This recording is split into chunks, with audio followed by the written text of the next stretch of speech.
Hi everyone, I'm going to be taking this big piece, his eye is on the sparrow, and I'm going to be turning them into ornaments.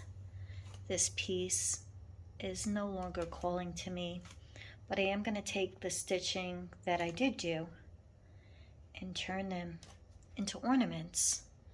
And I will still have a big piece of linen left after. It's a beautiful piece, it's just not calling me anymore. So let's get started. Okay everyone, the next part of the process is I cut the piece into 4 sections. All 4 of them I cut.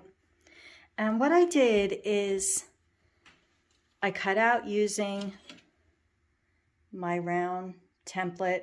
What I do is I put it over the piece and I say, okay, I want that size, and I'll cut out with mat board. It's not hard to use mat board. You just trace it and cut it out. I have a link below on how I finish my rounds and ovals. It's the same process. And what I did is I did a whole bunch of circles. And what I do is I just cut out batting to put on top of the mat board so it makes it soft, a little bit soft. When you finish it, I cut out different sizes. I picked out 2 different backing fabrics. I picked out my thread, and I'm going to be making these into ornaments. Now, some people are going to ask, why did you do that? Why aren't you finishing the piece? This piece is not calling to me anymore. It's a huge piece. And I think it has to do with the time frame of when I started the piece. And big stitching pieces take you back to a certain time. It was not calling to me. I have so many projects I want to work on. But I am going to turn most of these into little ornaments.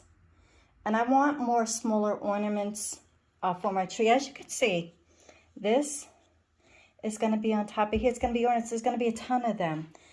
A lot of it is not going to go to waste. So if you have a big project and you really do not want to finish it, rather than throwing it in a bag and putting it in a closet, I would rather use my pieces somewhere else. I've done this many times before. It's not my first time. And I know other people have given up on whips.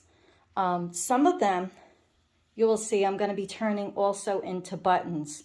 So I'm going to use as much as I can of the piece, and the extra fabric I'll definitely have for stitching other pieces.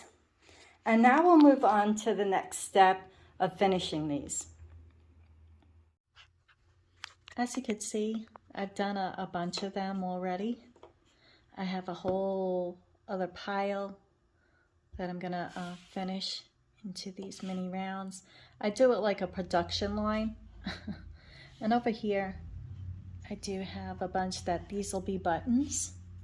And I am going to show you this table. This table, I left the sticker on so I could show you. This table I picked up at Sam's Club. It is a folding table. It is extremely sturdy. It's 30 inches. This sticker does come off. It peels right off, but I just wanted to leave it on there to show you. This was less than $30. I think it was $26.99 if I remember correctly. I could be off by $1 or $2, but very reasonable. This could be used as a food table when you're sitting at your TV. If you don't have a lot of space in your home, this could be a working table for your supplies, to hold all your supplies. And it's also, I'm using it right now, it's just a little finishing table. It is extremely sturdy and it folds up. So that's at Sam's Club if you wanted to know about that. So I just want to show you the process I'm going through. I'm doing an assembly line production to finish these, and I will show you the buttons and everything next. Hi everybody, I'm back, and as you can see, I have an amazing one-of-a-kind gift box set for His Eye is on a Sparrow. I have 30 ornaments, and I have 5 buttons that I made. I still have a couple more buttons that I'm going to make, but I need the supplies for that. But What a great way to take a big piece that you're no longer going to stitch and make it into an amazing gift box set. Nobody else will ever have this gift box set unless they stitch the whole border and do everything I did, and I don't think anybody is going to do that. These are super cute. These will go on the tree. Somebody said they look like little cookies, which I thought was kind of funny. But I do want to let you know that sometimes you have to think outside the box. Take something that you have and turn it into something else. It is one of a kind. I'm very happy how everything came out.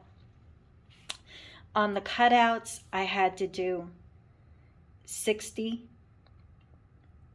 mat board because it's front and back.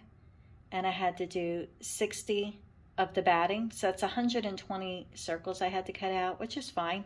Like I said, I did it as an assembly line. It made it a little bit easier. Here's the back one of that one. And this, look at him. They're beautiful. These will look great on the tree next year. And I am excited that, hey, I have over 30 finishes for the year. And it's only January, so... And people are going to say, oh, the little ornament doesn't count. Yeah, try making 30 of those and see how long it takes you to do that. They count. I stitched every piece of this gift box set. I am proud of it, and I hope it gives someone inspiration to take a whip that they have and turn it into something that is one of a kind. Happy New Year, everyone.